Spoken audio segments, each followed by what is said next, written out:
I like the idea of democracy, but as I always say, you get a genius and an idiot and you cancel each other out. And the private sector says if you're a genius, well, you just go for it, right? And it's hard to find these people coming into government because the cost benefit is on the other side of it. Peace in the Middle East. Is this the beginning of a new golden age for the region? What are the business opportunities that you can seize in this new normal? I have some strong opinions on the matter as someone who was born in the middle of a war in Lebanon, but decided to stay and build in this region and invest in it anyway. I exchange views with someone whose job is to make sense of global economic shifts and translate them into actionable plans that governments can implement. Dr. Peter Middlebrook is the CEO of Geopolicity and advisor to governments and international institutions across the Middle East, Africa, and Asia. He has worked with the World Bank, the British government, the European Union, and the United Nations. We focused on the Middle East's geographic and also demographic advantage, the gap that exists between the various countries in the region, and the real threat from AI, and it's not what you think. You're growing like 200-300% in the early years. Yeah. I never wanted to be an entrepreneur. So I'm definitely an emerging market junkie. I like to go to the frontier. Okay. Give us the meat, Abdullah. You need to be able to make the sacrifices that are required for this journey. Take pride in your job. This too shall pass. Yes.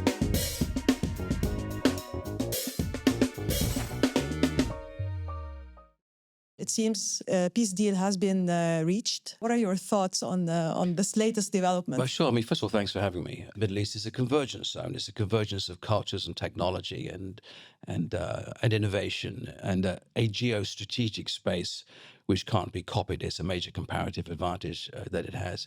So I think this deal is useful. I think it signals to a lot of people that the third quarter going forward, there's likely to be a return to normal, whatever normal would be. I think it reflects the extent to which great powers have had some pushback in their aspirations. And that is something which likely is going to exist for the next 10, 15, 20 years. These are issues which are long-term structural changes. You can't push away a 2,500-year civilization very, very quickly. They're very resilient. And that's one of the lessons that we always get from this. But I think it's good news for business. Having said that, having lived in the UAE for a long time, it's always summer. Everyone leaves anyway. So, some of the quiet that you get here, some of it relates just to that and the normal cycle of people leaving with their kids and things. But it's good news, and I expect towards the end of this year, it'll probably go back a little bit. We have the midterm elections in the United States, and we see what happens after that.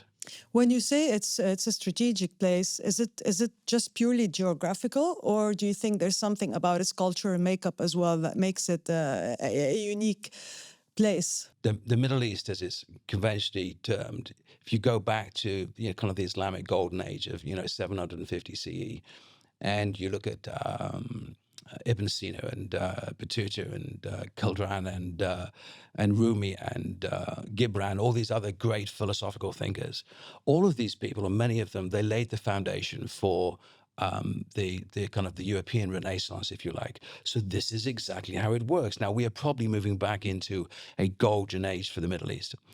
And the way I see it, I mean, if you're outside and you're looking into the Middle East, you're going to follow the news. And so what are you going to see? You'll see a conflict, you'll see oil, you see some political strife, and that's, and sadly blood. So that's part of the story. The other part of the story is that this is a declining Western century. Don't let anybody else tell you anything else than that. The average age in Europe is already 45. By 2050, it'll be 50 as an average age.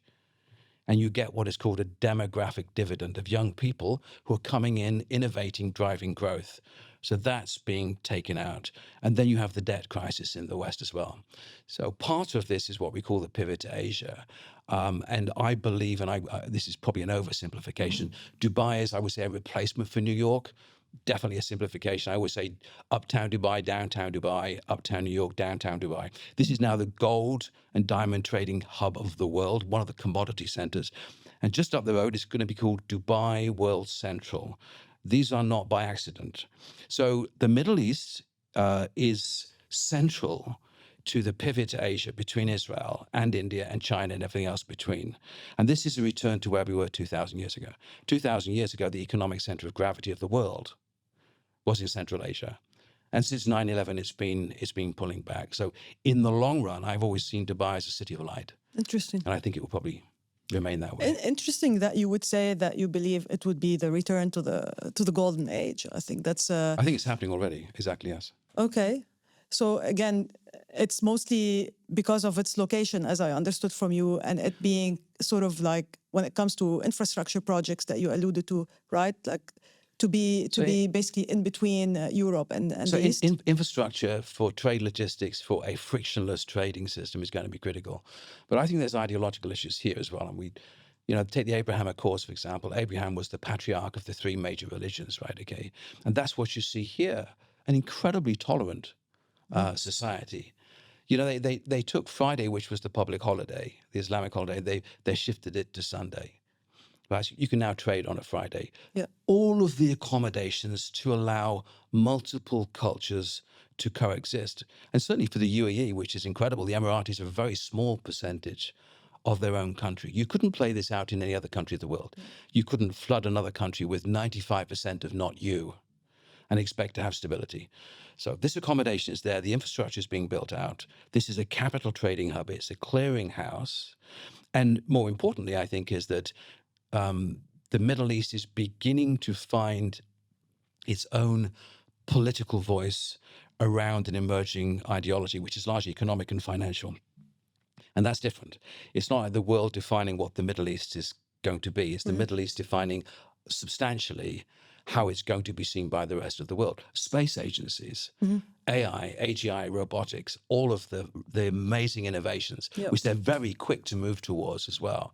I mean, I work a lot in Europe. I'm European, I'm British originally. But if I look in the Western Balkans, where I'm very actively involved, it just feels like you're going back to the 1970s and 1980s when you're there. And the US has, 38 trillion in debt, a $2 trillion a year budget deficit. What is 2 trillion? 2 trillion is the wealth of 140 countries, just as a deficit. So what happens if there's a crisis and the US goes down? What happens with the 750 plus US military bases? Who funds them? Maybe they don't. Maybe there's a global security vacuum. So everybody's hedging against these issues. The Middle East is not going anywhere. And I think there's a lot of innovation which is just beginning to start. And I think they're outstripping the rest of the world. And they can get the best, perhaps, of what's going on from the West through Israel and IMEC, which we may talk about, this Indian, Middle Eastern, European corridor, and then what's emerging out of Asia. So it's part of that. It's ideological, it's capital, it's technology, it's demographics, it's trade. I like this, the return of the golden age. Sure. That's a great backdrop. Sure. There's a lot of rebuilding that needs to happen, not just physically, right? Obviously, there is, I saw in my research, there's around, if you look at just Syria, Lebanon, and Gaza, you're talking about $300 billion in needs for reconstruction. But so there's the rebuilding piece, the physical rebuilding piece, but I feel like there's also the identity piece. You talked a little bit about kind of the finding their voice, right? But when I look at the Middle East today, I don't see, obviously, a bloc. I think this is something we always used to say to people outside of the Middle East. Like when you say Middle East, they're like completely different countries there, right? So what I'm seeing is you have the GCC, which is like incredibly powerful, very rich, doing, multi-billion-dollar investments in AI and the latest technologies. Dubai here is a paradise when it comes to everything, the latest and greatest, and so on. And you have obviously the rest of the Arab world, which is in a completely different situation, right? If you look at Egypt, for example, and the devaluation of the Egyptian pound. If you look at Lebanon with all its problems, Syria. How do you? If we take the economic lens, not the political lens, as a business owner here in the UAE, in the region, or an investor, how do you look at that? Like, where can you spot opportunities? So I would say, so we run this lens, ideological lens, that somehow the world should be perfect, and of course it's not. And there's this cognitive dissonance between what we see and what we experience. European Union is a union. But the idea there's not fractures in Europe is not true at all. The United States is not really a United States. Who are you talking about? There's conflict and divisions all over the place. Why should the Middle East be any different? That's the first thing. Egypt was the center of the Arab world for a long time, and perhaps that has shifted. I remember I was advised the prime minister in Iraq for some time. In Iraq? In Iraq for some time, after my stint in Afghanistan. And, in the 1970s, the Gulf leaders went over to Basra to say, wow, could the Gulf states ever be like Basra? And then you just, quarter of a century later, it's all changed. And I think one of the things here is all of this is you're as good as the political and intellectual acumen that you attract. And this is what the Gulf states are doing now. Inevitably, the Emiratis, the Saudis, Bahrain, Kuwait, Qatar, all of these are separate economies, and they're all competing for a brand, right?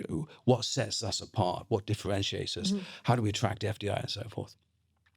But I think the Middle East has been pretty successful in this regard. They've also known, I think very well, is that they know what the future lies, and they're not backing one particular horse, but they, benefiting hugely from what's going on in Asia, particularly India, but also China and in Central Asia.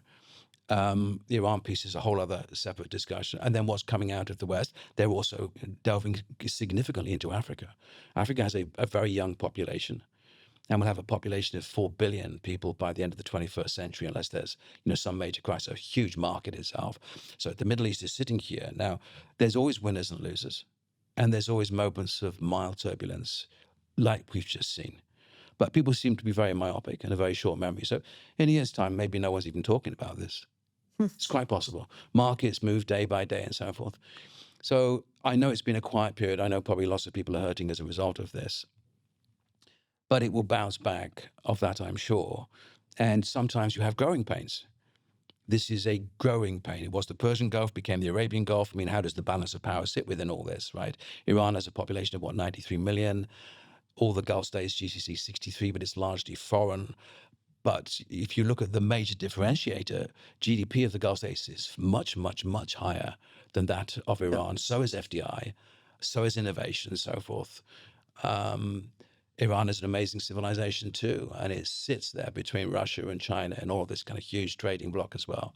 So the extant reality is that there's huge opportunities here, and progress. When you say here, Middle you mean East, GCC? And anywhere you want to go, if you want to be part of that solution, people are open to it. Of that, I'm absolutely sure. Now, we see what happens with Syria. We see what happens there. Lebanon is a whole other separate case. If we ignore the politics of all of it, it's a very sad situation. It certainly is. But if you project out 10, 15, 20 years, it might be slightly different. I think that might be true. We say that every decade. As a Lebanese, like I was born in 1981, right? So we were talking, you and I, before we started this conversation on the air. We were talking about when you are born, right? Whatever you're experiencing, it's sort of like the base of how you view things, how you view your life. Exactly, it's a reference point, right? So my reference point has been always instability. And I speak to a lot of my friends in Lebanon, and honestly, like it's always, people are very hopeful there, right? It's gonna end soon. It's gonna get better soon. Everything is gonna feel better soon, and then obviously it doesn't. So I like what I'm hearing. But the world is always. So this is the thing is, I'm from UK. UK is probably not doing that well. There was a period in history where it was dominating. It's not doing that well.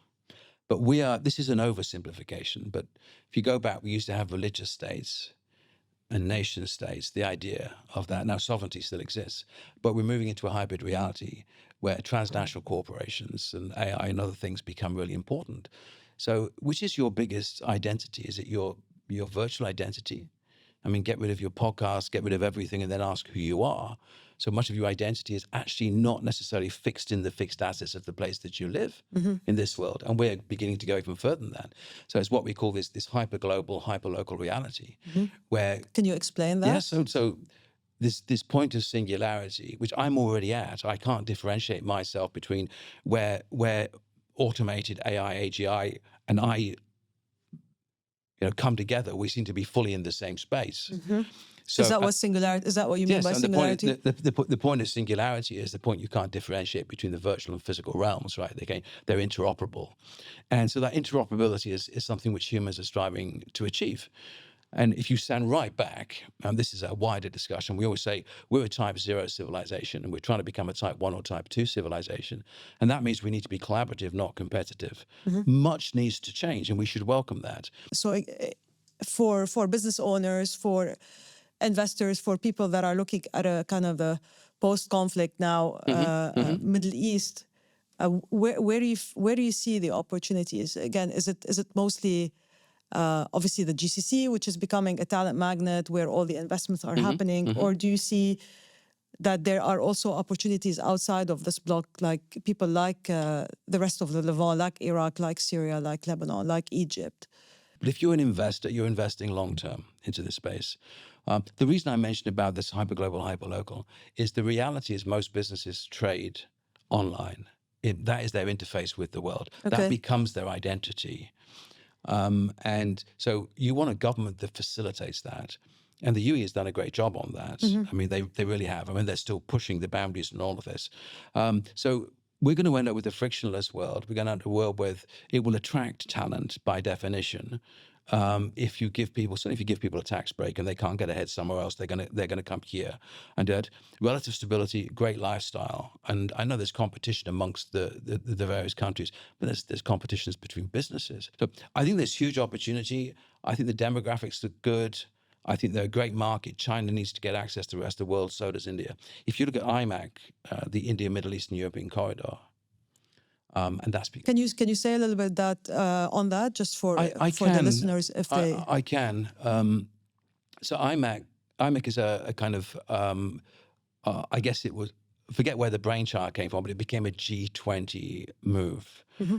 Chinese wages used to be very cheap, and now they're relatively high. So if you want to force the industrial complex that has dominated there into a slightly lower wage earning place, India is a great way to start for that. And so IMEC, which arrived a couple of years ago, is a strategic trade corridor that would go from India, so Mumbai, through Jebel Ali, through the industrial clusters of Saudi, out through Haifa port, and into Piraeus port, or perhaps potentially even to Alexandroupoli in Greece. And don't forget, the Nord Stream pipeline was bombed, and that allowed the Middle East to get access to European markets as well. So the new corridor is exactly that. It's east to west and west to east. Now, the interesting part of it is countries such as Greece. I was advising their Ministry of Foreign Affairs through the EU on these issues. They're not the biggest player in IMEC. They're a recipient. It's largely India and the Gulf states who are driving it west as well. Now, it's held up because of what's going on in the Middle East, Gaza in particular, and others as well. But at some point, and a lot of this infrastructure is built, at some point, this is a major new corridor that will begin to emerge. And it's not by accident that it comes through Jebel Ali, the largest free zone in the world. DMCC has, 26,000 companies. These are not accidents. They're designs in all of this as well. So there's lots of spin-offs from that. So anyway, we'll see the pace of that, but there's a lot of interest around that because it makes good economic and business sense. So what you get is these direct, indirect, catalytic and spin-off effects that go into the economy from these big investments. And that's really good for businesses and SMEs as well. So that corridor's been defined. Now, how long it takes to build, there's other competing corridors too, don't get me wrong. So what about demographics? You touched a little bit on that.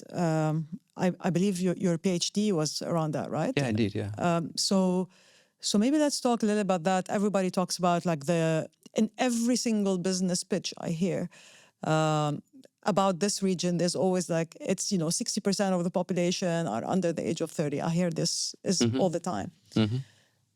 And how could this be an opportunity in your opinion in an age where things are slightly shifting, right? So one thing that we all know as well is this region has one of the highest unemployment rates in the world. There's also something called NEET, which I discovered, which is basically they choose not to be employed or in training. There's about 30% of the population, which is huge. So, and now obviously you have AI with everyone's talking about that and everyone's saying how it's going to impact jobs at large and so on. And I'm going to touch on that in a little bit. But firstly, why is it an advantage basically to have a young population here, even though you have very high unemployment, even though a lot of them choose not to work? Why is it always in the pitch, in your opinion? That's a question. You know the story of Pandora's box, Yeah. which was actually a jar. But, you know, she let out all the evils of the world and then she kept hope in because she closed it quickly. So no major innovation AI is just good. It has good and bad. It does both things at the same time. It will lead to a lot of transformation for a lot of people's lives, and a lot of people will be lost in the process. I mean, that's inevitably true. The economic point of view is that there's a thing called the demographic dividend, and the younger people. What's a demographic dividend? Demographic dividend. So if you Like something that will continue to pay off. If you have a population distribution in a country, right? Okay. Yeah. If you have a very aging population, then you know people don't invest in the same way. They don't innovate in the same way. They're not from the future, right? They're from the past, and they're transacting.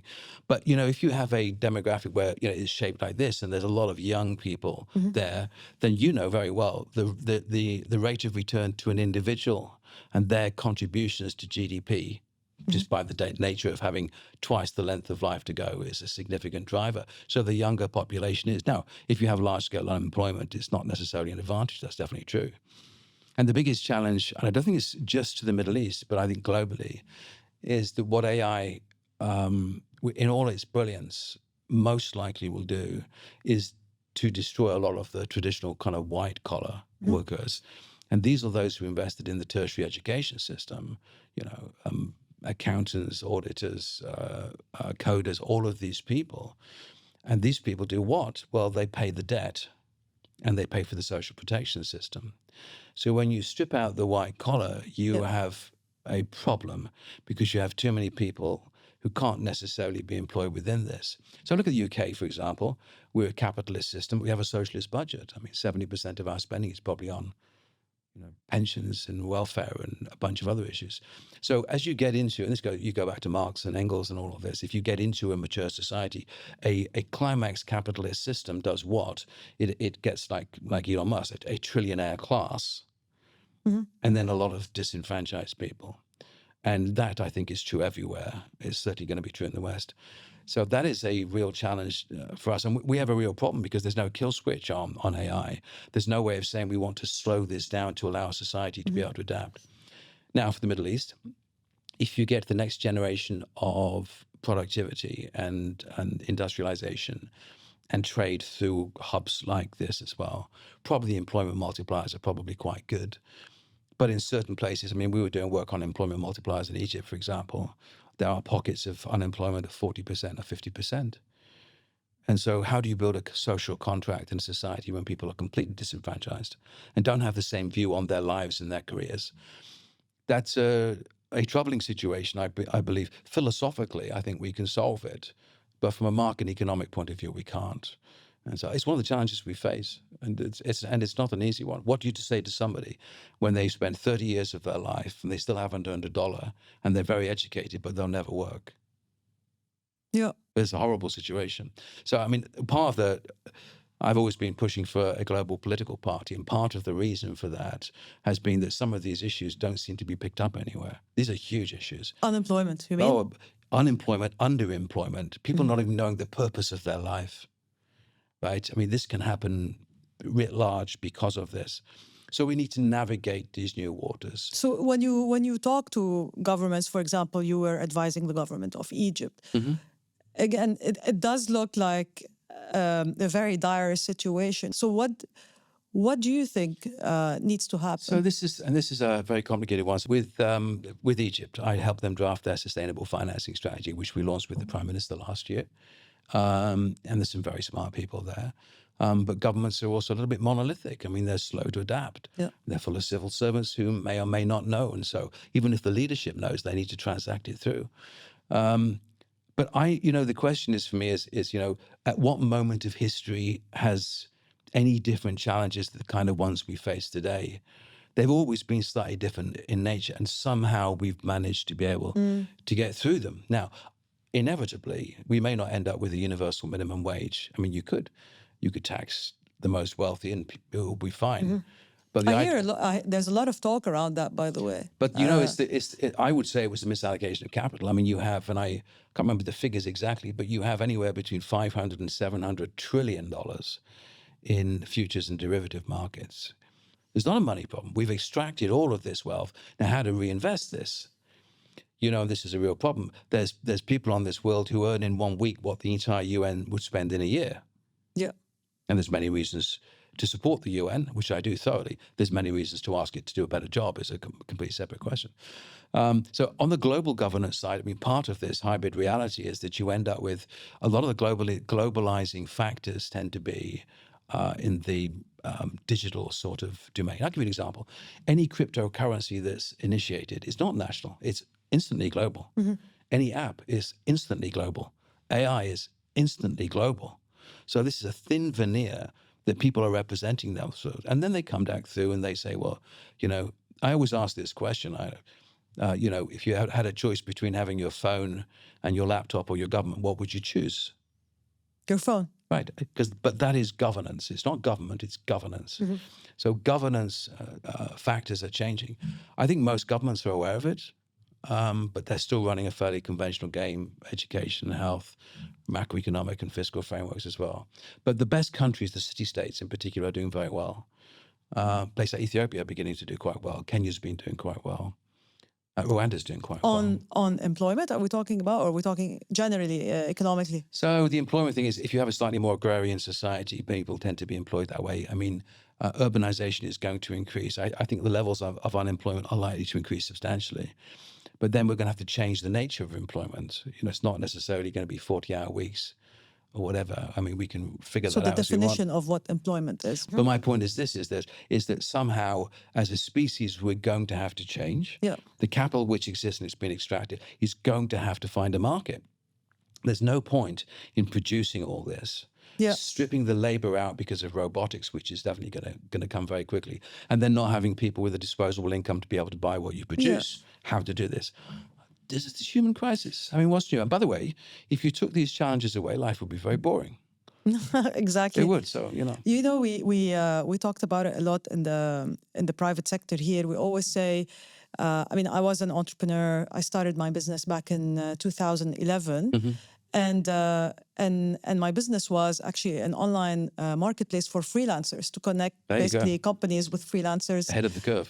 Exactly. So the idea was to connect the money or the need from the Gulf with basically the talent pockets in the Middle East, definitely ahead of its curve. But you always hear about like the role of the private sector. So a lot of business people here in the UAE, very prominent ones, they always say, maybe the government should just like step away or kind of leave us sort of work on these solutions. And I think, I mean, you said now a great thing. There's a lot of money. We don't have a money problem, but we have a distribution problem. Distribution let's say. incentive problem. So is there a role here maybe for especially in our part of the world, for the private sector? As economists, I always see it ideologically. You had, how I put it, you know, one economic model of structuralism, you know, the extremes of communism where the state did everything and what the state couldn't do, you know, the private sector would do, coffee shops and so forth. And then there's the other stream, which is let the private sector do everything. And where there's public goods that it can't provide, the state will step in. And all governments around the world are somewhere across that linearity between these two extremes. Here, for example, Gulf states, there would appear to be quite liberal markets, but they're not necessarily liberal markets. They may be owned in a different kind of way. Yeah, government does a lot here. Absolutely. Yeah. Do you see AI as being, you know, something that would level the playing field for the Arab world? Again, when I say Arab world, obviously you have the GCC, which I think is completely separate from the rest of the Arab world in terms of all the investments that they're doing. But I guess what I'm trying to say, you know, what's the on-ramp, let's say, for people like for this, you know, cohort of people under 30 that make up the majority of this region that we believe are going to be part of its prosperity and so on. So what's the on-ramp for them? I think that... Is AI an on-ramp for them? I mean... So I don't know. I don't think anyone necessarily has the answer to what eventually happens with AI. I think there is a risk. You know, I mean, when I went through university, you had to go in the library and read everything. We used to have these microfiches. You'd put them under a microscope. You'd read old newspapers, right? But you had to read it, and you had to know it here.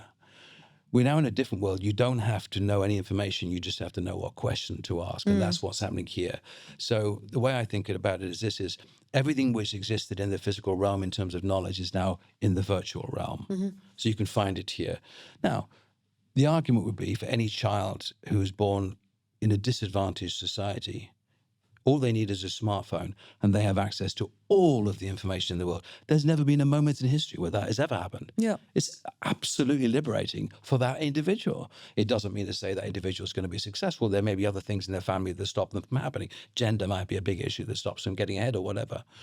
But the reality is I think in terms of access to tools for learning, obviously there's a huge potential for anybody who wants to do it to dedicate themselves to work 100-hour weeks, whatever it is, are going to be successful. And there's those who probably will fall behind. And they may be demographic enclaves, it's people in southern Afghanistan, for example, who don't have access to public good infrastructure and so forth as well. So I don't know, but I will see what happens. I would be in favor of slowing AI down, trying to model how society responds to it, trying to look whether the multipliers are positive and negative, and where they might be substantially negative. For example, white collar gets stripped out, can't fund debt, can't fund social protection, create instability. Do we want to do that? The answer is no. What's the alternative? So I'd all be in favor of that. But I don't know. It's already here. The global discourse at the moment is that, the cat is out of the bag, AI is out there, it's in the hands of everyone. The argument is that if you don't keep improving it, let's say if you look at the US big frontier models, right? If you can't keep improve these models, China comes with a kind of low-cost model that everyone has access to. Open source. So the Chinese open source models will gain an advantage, and you don't want that. So I think that race is. It's not slowing down. That race is there. I mean, the advantages of all of this is that AI is going to allow us to solve some problems that would have taken 1,000 years. We're going to solve them in weeks. So there's lots of rounds of innovation which are definitely going to happen. There's no doubt about that at all. I don't know whether it eventually becomes a public good because everyone competes with each other, and the only way they can stay in the market is that. And I would say this is a good example. So if you take your phone, you think about you buy an Apple phone, for example, it costs €1,300, and you use it for 4 years, for example. Okay. It's $1 a day to get access to the entire universe. It's a pretty good price, good price. And I think the AI is going to happen the same thing. I think it will become ubiquitous. So it's just what the next generation knows, right? Of course, you AI can ask any question on anything, right? And my school has its own model, and it doesn't cost me anything. So from the age of 0 to 25, or when people come out of their undergrads, it's always been free. There's always going to be competing models. There's lots of issues with AI. To what extent can it be used for nefarious purposes? And it certainly can. There's elections in a country. How do you sway opinion? Well, you could modify the answer. I mean, but that control framework's always been there. It was true of the World Wide Web as well. But I'm excited by it, but I'm also worried by it at the same time. But that's the human condition. What I'm trying, I guess, to figure out, at least for me as someone in business as well and as an investor, is, what kind of unlock will AI do for this region specifically, right? Will it level the playing field? Will it be an equalizer, or are people just going to have access to this and not necessarily know what to do with it? I think most likely, I don't know, but And if you are a government, if you are a government, right? I think that's where the investment should be. I mean, if you look at actually what Saudi Arabia did recently with the cancellation of, or let's say the pausing of all of these mega real estate projects, and they're spending a lot on AI, for example, a lot of investments going that direction. So it tells you that the government is thinking about it in a specific way. Absolutely. I mean, and if you look at Europe as an example, France is putting a lot of money into this, and UK is putting remarkably little. And there's resistance in the UK to having a digital ID. So as a labor expert like yourself, who advises governments on these types of things, do you think it's a positive thing for our region, or so not really? The way I see it is this. I would say this is, if in 1985, as a country, you said you don't want to be on the internet, it would have been impossible. How do you stop it? Yeah. It's impossible. I remember being in northern Ethiopia in the 1990s, and the government banned satellite dishes, right? Because they didn't want independent media. You can't ban satellite dishes. People are putting them up everywhere. They lost control of it, right? Yeah. Okay. So AI is out the box. It's the Pandora, right? It's out the box, the good, the bad, and the ugly. And we see what comes with it. Some brilliant things will happen with it, without any doubt. Any country that invests in a digital ID can lower the cost of transacting businesses, can lower the costs of getting things from a driving license to a tax identification number, to a death certificate, to real estate, which can be transacted in a second. The lower the cost of business, the more competitive you can be, the more advantageous it is. The quicker the internet is, the better it is for trading. The more people get access to AI. You see the government here is providing people with access to free education for trading. Sure. You think we do that in the UK and in Europe? We don't teach people how to trade. That was the capital class. Okay. So the reality is, yes, I mean, So open the it up. AI Absolutely. Now, will be an enabler, basically, a big enabler I think here. it's an enabler, but that doesn't mean to say it works for everybody. Clearly, it won't work for everybody. And there's many ways of experiencing this world. You don't have to get sucked up into this.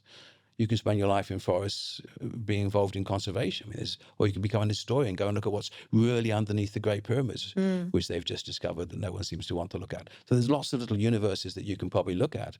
So I don't know. I mean, but the idea that this gives us all full employment and everyone's happy and at peace is unlikely. No, Because the actually, human condition is not like that, unfortunately. We're never happy. No, the worry is it actually will create a lot of unemployment. That's the fear, It will, but especially in the younger. So then all that means is you have to figure out what your new purpose in life is. It's not a career. But maybe you're still a sentient person. So maybe you focus on your community. We'll see. We're going to have to, society's going to have to change. When you say society has to change, what do you mean by that? Well, I'll give you an example. In the 1970s, we all grew up. We were kind of matriarchal, family, nuclear-based society, right? Everyone went home. Generally, the father was away. The mother was the matriarch. That was the reference point, certainly for me and my generation. And then there was a period where everyone split up. Everyone was away. The nuclear family got broke. But now people don't have money, so young people are staying with their parents much longer, like they were. I'm an optimist in the sense that there are things that are happening now that people 50 years ago would have dreamed of having access to that. Now, once you get access to a lot of information, does it make you happier? That's a whole other separate question. How does society then deal with that? I have a bigger concern at the moment, particularly with AI, and what I named in my recent book, what I called the sixth estate. You know how the estates work. It was the clergy, the aristocracy, and everybody else was the old state, nation state structure. Okay. And you had the fourth estate, which was programming TV. It's called programming because it makes you think, allows you to think a certain way, the BBCs and CNNs. And the fifth estate emerged, which was social media, started to critique the fourth estate. So now what I've called the sixth estate, which is AI, which is you won't be able to differentiate between the truth and fiction. And we're already there. Yeah. The video, is it correct? So what happens in a society, and this goes back to the hardcore of science, because science was basically on inductive and deductive logic, was about, how do we know that this is the outcome? How do we know if we do this is what's going to happen? But I think the risk is now, and what you'll see is people distancing themselves from this, because they take the current war with going on in the Middle East, for example. What is the truth? Nobody knows. Maybe. Well, depending on who you're listening to. No, I mean, you may get closer to decision makers who may know a lot, but nobody knows everything. And it's quite possible you see this. You see a video which shows something which appears to be from today, and then someone finds out it was taken 10 years ago. Yeah. So we're going to get to the space, and this is a really big problem for governments, is if we don't know what the truth is and we can't prove it. Now, the private sector is not going to be the regulator for that. It's going to have to be the public sector. The public sector is going to have to be the arbiter on what truth is still. Otherwise, there's nothing to know. So that's an interesting time. And I think for young kids, they're going to have to figure it out, which they will, as we did with the challenges of our day. I think that's inevitable. So that's the next big threat, I guess, to humanity. Is it like the disinformation, basically? The fact that you won't be able to... Just not being able to... Like the source of truth. Not being able to know or say anything definitively. So people will have to say, I suspect this is what's likely to happen. And I think it's going to become harder because, I think it's possible at the moment. You can have a war in a country that doesn't exist, but the whole world think there's fighting going on. I mean, you could certainly do that at the moment. Interesting. And I think the AI, and there's the one part of it. The second part, which you've seen here in the conflict here, is asymmetric. And I lived in Afghanistan for 10 years. And, you can do a lot in the air, but people are people. They're very resilient, remarkably. And you get what we call these exogenous shocks that come in. Dubai is an example of that. The big real estate crisis that happened in the United States, which spun over here, because it's an open economy, hit everything. COVID hits everything again. And now this situation, which was not started, it hits everything again. That's the price of being an open economy. The situation meaning the war. We're talking about the war. Yeah, this current situation. Okay. These are exogenous factors, and they have what we call domestic amplifiers. Something happens. So, for example, if the UAE didn't produce oil, that's something else. But if they bang out of OPEC and NOPEC and they can trade independently, they do have oil, that's a hedge against this crisis. And some countries don't have that. I mean, the Arab Spring, what you saw is the countries that did well are those who were producing oil. And the countries that did badly were those who are having to buy oil.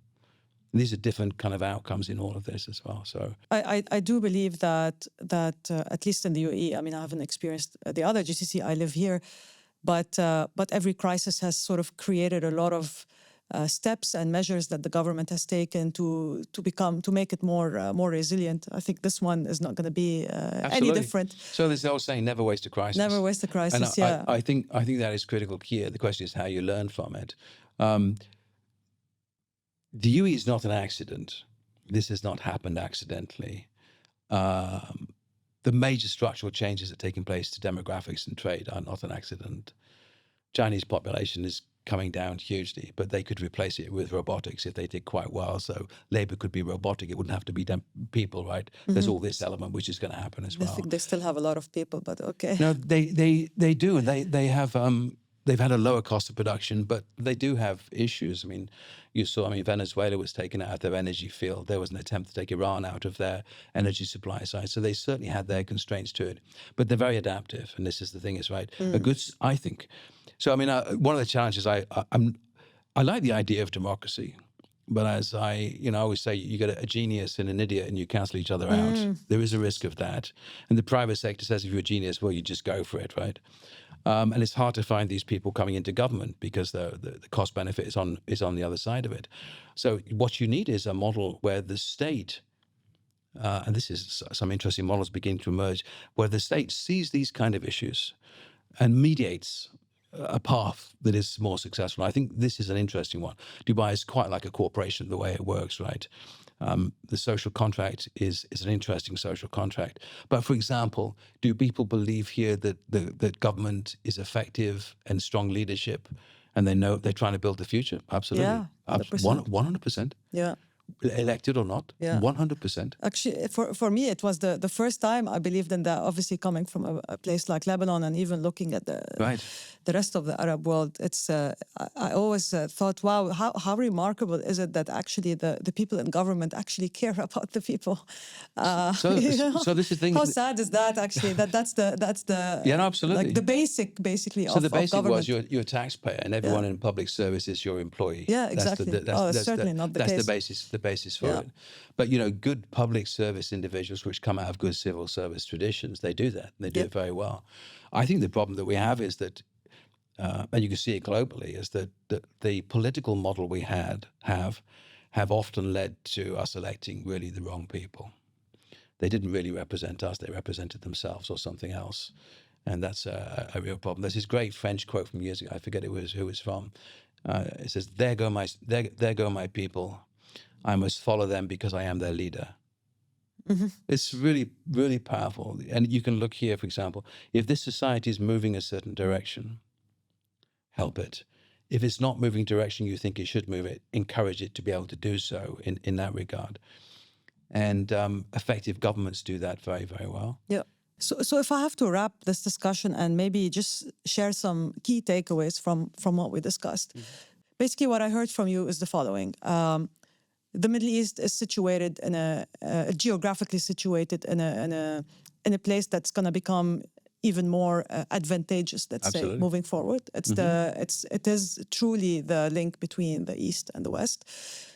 Economically, that means that if this IMEC corridor happens, it means that a lot of additional trade, a lot of potentially additional services. Economically, it will benefit the entire region. But this project is not, I mean, it's not completed, right? And it has its challenges. If we look at the young population, from what I understood from you, there aren't many clear on-ramps into the job market. Sure. AI could be an opportunity. The challenge, though, is what you talked about, this blending of fiction and reality, where you don't necessarily know what's right and what's wrong. But I think that could be an opportunity, by the way, for the private sector as well. Absolutely. To create services and products to solve that. I mean, maybe actually, you know how they say AI is going to kill a lot of jobs, but create some new jobs. And maybe this is the new job, which is, helping people understand what the truth behind all of this mirage is. Yeah, I'm sure. What else did we talk about? I would say, first of all, if anyone outside, I would say the Middle East is going through a transformation and a great convergence, of ideas, of capital, of people, of trade hubs and all of it. And where it's located at the moment, particularly given the relative decline of the West, Israel's desire to pivot to Asia, which makes sense. I mean, if the future's in Asia, why have your feet in a place which has challenges? You won't. You're going to move. That's what successful cultures do. They always navigate in that way. And I mean, there's nothing new about this. This has been known for a long, long time. That's why these investments have taken place. AI, the governments that are best at introducing them. So there's Eddie Rama in Albania introduced the first AI minister to cabinet. And they've also created AI for procurement, lots of issues around that. But in other words, individuals won't be corrupt on procurement, for example. You put all your bids into an AI machine and it will grade them and tell you what the result is empirically, right? Okay. So there's all these things that are probably going to happen. And the Middle East seems to be on good governance side. They've done a lot. Saudi's tried to play catch up, but Saudi is a big player here in all of this. So convergence, transformation, and interestingly, because the demographics is substantially expatriate as well, that you get all of those, people are coming in here with their best ideas as well. But so this it's is UAE specific, though. UAE, Qatar, we'll see what eventually happens in the other states. I mean, it's not necessarily going to happen in Syria or Iraq in that way. But 20, 30 years might look a little bit different. But I would say for a long-term investor, you're in the right place. If you're just looking to flip houses, then that's the price of flipping, right? But if you want to be a long-term investor in this, then I think it's a really, very good place to be. Great place for bringing up kids, no great insecurity, no drugs, none of this horrible rubbish which is going on. And I think a government that probably, some governments, that can mediate what is good or bad social practice. That's a very difficult thing to do. You saw Australia, for example, beginning to say social media should be banned and so forth as well. So listen, it's trial and error. Nobody knows. The problem with a lot of these technologies, AI and digital, is we don't know what they're going to mean necessarily when they're out. We don't know how they're going to work. I mean, Bitcoin could eventually go to zero. And all this did was fund, central bank digital currencies were funded through this innovation. We don't know how it all goes down. Bring in good people, allow good people to be in government, but strident leaders. You have the world governments based here, right? This summit, right? Not by accident at all. So in all of this, I think it will be fine. And then it's the final question, which is you get into is there's a lot of people who are unemployed maybe, but is it the problem is the state or their parents or their society or their culture? It's a combination of factors as well.